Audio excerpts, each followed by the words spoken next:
பூமியிலே சமாதானமும் மனுஷன் மேல் பிரியமும் உண்டாவதாக. நமக்கு ஒரு பாலகன் பிறந்தார், நமக்கு ஒரு குமாரன் கொடுக்கப்பட்டார். கர்த்தத்துவம் தோளின் மேல் இருக்கும். அவர் நாமம் அதிசயம், ஆலோசனை கர்த்தர், வல்லமையுள்ள தேவன், நித்திய பிதா, சமாதான பிரபு எனப்படும் என்பதே. ஜெபிப்போம். எங்கள் அன்பு நிறைந்த நல்ல ஆண்டவரே, ஆசீர்வதிக்கப்பட்ட நல்லவர்களுக்காக ஸ்தோத்திரம். பயப்படாதீர்கள், எல்லா ஜனத்துக்கும் மிகுந்த சந்தோஷத்தை உண்டாக்கும் நற்செய்தியை உங்களுக்கு அறிவிக்கிறோம். இன்று கர்த்தராகிய கிறிஸ்து என்ற இரட்சகர் உங்களுக்காக தாமின் பிறந்திருக்கிறார். பிள்ளையை துணிகளை சுற்றி முன்னாடியிலே கிடைத்திருக்க காண்கிறீர்கள். இதுவே உங்களுக்கு அடையாளம் என்று சொல்லி பயப்படாதீர்கள், கலவாது என்று சொல்லி தேற்று நல்ல ஆண்டவரே ஒரு ஸ்தோத்திரம். அருமையான கர்த்தாவே ஐயாவுக்காய் ஸ்தோத்திரம். அவருடைய அவசரத்தை நான் என்னுடைய ஆரம்பத்திலிருந்து உமட்டுமாய் பாதுகாத்து பராமரித்து வந்தேன்.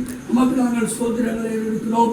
சிசுகாய் ஸ்தோத்திரம். அவருடைய அவசரத்தைங்க பிள்ளைகளுடைய பணித்தலங்களிலே அவருடைய கிருபை இருக்கட்டும். எல்லாவற்றும் மேலாம் வேலை பணிகளை